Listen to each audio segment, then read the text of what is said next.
Dans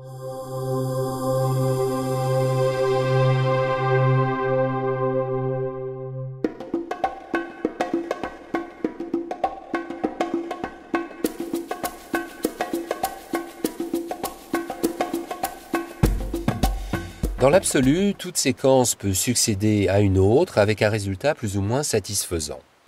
En matière de raccords, il existe un nombre assez restreint de règles. En revanche, on apprend beaucoup grâce à l'expérience. On recense également quelques types de raccords spécifiques ou inventifs qui méritent d'être analysés dans le détail. C'est ce que nous allons voir dans ce module. Voyage au pays des raccords, pas comme les autres. Le raccord de direction est assez particulier, qu'il s'agisse d'une personne qui marche ou, comme ici, d'un véhicule. Dans ce premier exemple, votre objectif est de faire comprendre au spectateur que le véhicule revient à son point de départ après une ellipse de temps. La camionnette emprunte la même route, dans un sens, puis dans l'autre. Le message est sans ambiguïté. Confirmation.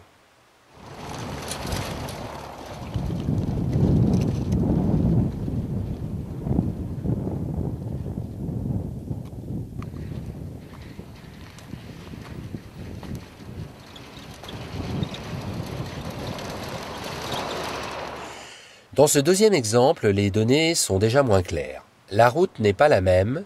Le spectateur est donc amené à penser que la camionnette poursuit probablement sa route pour se diriger d'un point A vers un point B. Mais problème, le véhicule est filmé avec un déplacement de droite à gauche, alors qu'il était filmé précédemment de gauche à droite. Du coup, le spectateur peut se demander si le véhicule ne revient pas en sens contraire. Tout cela en raison à la fois d'une erreur de prise de vue et d'un mauvais raccord.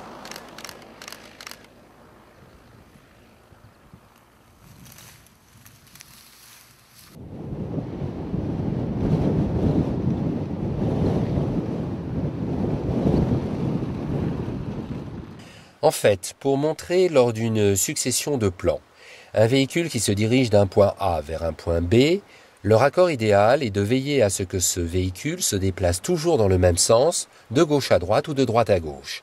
Ainsi, vous lèverez définitivement toute ambiguïté.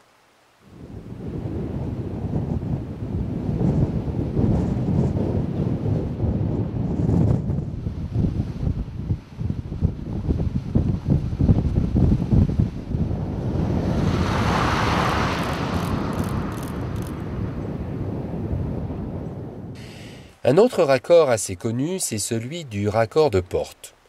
Le principe est que si vous raccordez le mouvement d'une personne qui ouvre et ferme une porte en la filmant de part et d'autre de cette porte, il faut que le raccord s'exerce au bon moment. Ni trop tôt, sinon il y a comme un très bref retour en arrière du temps, ni en synchronisme parfait, sinon c'est comme si le temps s'immobilisait. En fait, il faut raccorder la deuxième scène en décalant le point de synchronisme de quelques images supplémentaires. Vous pouvez laisser par exemple 8 images de décalage en plus, soit un tiers de seconde, et ainsi le raccord passera mieux. C'est bien.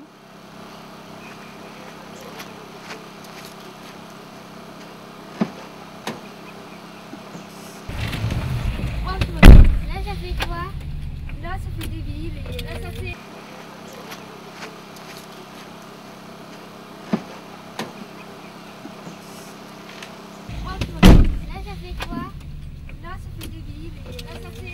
Autre thème, le raccord nuit-jour consiste à alterner une même scène de nuit puis de jour.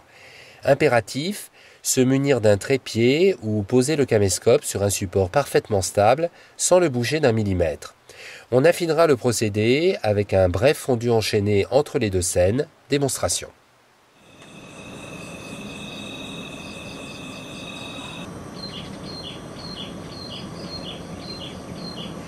Continuons. Le raccord sur un ciel vise essentiellement à permettre un changement radical de lieu qui s'opère en effectuant un panoramique montant vers le ciel qu'on enchaîne avec un panoramique descendant. Pour parfaire le raccord, il faut tenter de trouver une même tonalité de ciel ou de modifier légèrement la colorimétrie ou le contraste au montage. Un exemple.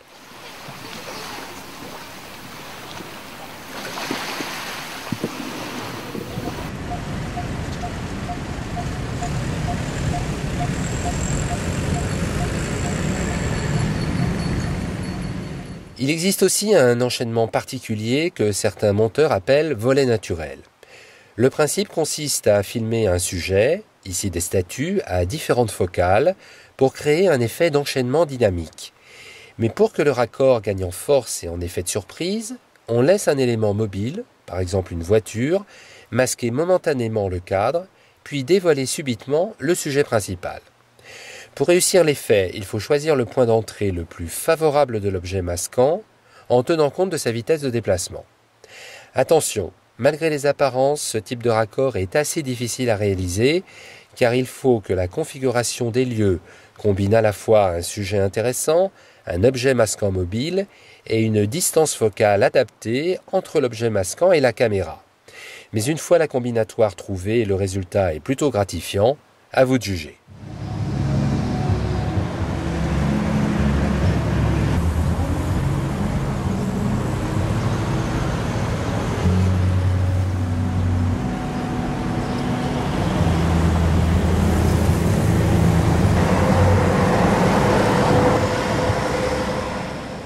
Enfin, les raccords par analogie de forme sont les plus intéressants car les plus puissants.